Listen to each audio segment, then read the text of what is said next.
Light is an electromagnetic wave. Ordinarily, its electric field oscillates in every possible direction. A polarizing filter strips away all but one. What emerges is linearly polarized light, oscillating in a single fixed plane. If that polarized light travels through empty space, that plane stays perfectly flat. However, certain materials have a peculiar property. As the light passes through them, the material physically twists the plane of oscillation. We measure this twist using a polarimeter. Linearly polarized light enters a cylinder containing a chiral solution, emerging tilted by an angle alpha. We classify these materials by the twist's direction. Clockwise is dextrorotatory, and counterclockwise is levorotatory. This macroscopic rotation is called optical activity. It serves as a direct, measurable probe into the geometric symmetry of the material itself. The cause of this twist is molecular handedness, known as chirality. Think of your hands. They are mirror images of each other. Yet, no matter how you rotate them, you cannot perfectly superimpose them. Molecules also exist in these mirror image forms, which chemists call enantiomers. Two enantiomers share the exact same physical properties. Yet, because they spatially clash when superimposed, they remain physically distinct entities, rotating polarized light in entirely opposite directions. By contrast, look at a standard achiral molecule. Because it possesses internal mirror symmetry, any tendency to rotate light in one direction is perfectly balanced by its counterpart. The net optical rotation is exactly zero. The same cancellation happens in a 50-50 blend of enantiomers, a racemic mixture. Their equal and opposite rotations wipe each other out. Optical activity is a highly specific signature. It reveals a physical difference between two states of matter that are otherwise identical, allowing us to distinguish between mirror image states that standard chemical tests cannot see. To understand how a molecule physically twists light, we have to look closely at the architecture of the wave.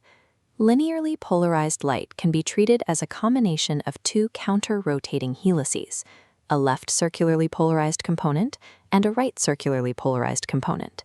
When these two helices travel through an achiral medium, they move at the exact same speed.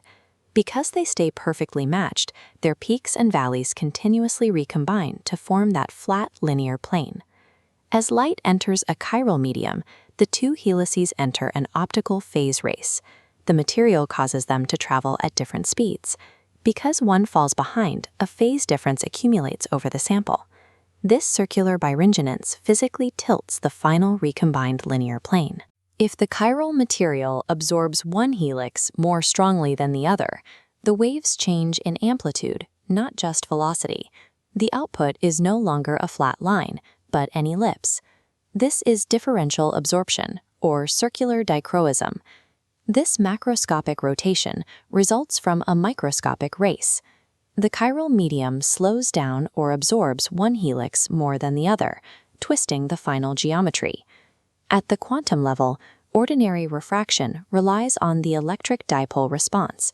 The electric field causes the electron cloud to oscillate in a straight line, lacking handedness.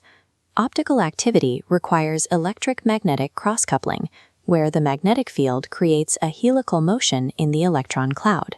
This interaction is quantified using the equation for rotational strength. It measures exactly how strongly a specific electronic transition contributes to the optical twist.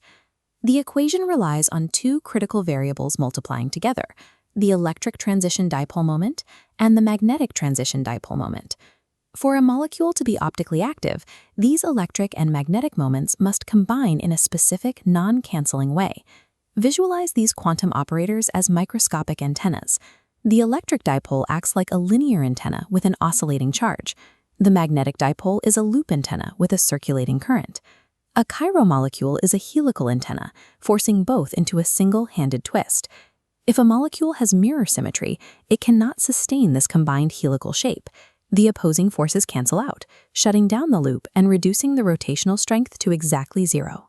Rotational strength is a measure of how efficiently a quantum transition mimics this tiny chiral electromagnetic antenna, receiving and transmitting the handedness of light. This rotation is not a static property. If you sweep through different colors of light, the rotation angle changes dynamically, a phenomenon known as optical rotatory dispersion. This is the energy denominator effect. As the energy of the incoming photon approaches the energy of an electronic transition within the molecule, the quantum response becomes exponentially stronger, causing the optical rotation to spike. By tracking how the twist changes across the spectrum, we generate a highly specific blueprint of the molecule's underlying electronic structure. This brings us to a unified view of chiral optics: optical rotatory dispersion and circular dichroism, one measuring a difference in phase and the other a difference in absorption, emerge from the same underlying molecular response. They are bound together by the Kramers-Kronig relation, a fundamental principle of causality in physics. Because of this link, any molecule that absorbs left and right circular light differently must also refract that light differently. They are inseparable consequences of the same quantum interference. For decades, scientists used optical activities strictly as an observational tool. Today, we are engineering it.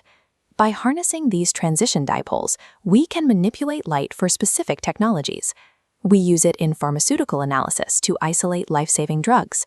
We design chiral OLEDs for 3D displays, build artificial nanoscale metamaterials, and develop selective medical diagnostic sensors. As we scale these applications, we have to move past classical assumptions. A common myth is that a positive optical rotation automatically indicates an R molecular configuration. In reality, there is no simple rule. The direction of the twist depends entirely on the specific electronic transitions, and determining the absolute configuration requires quantum calculations. Furthermore, simply having a chiral center does not guarantee a large rotation.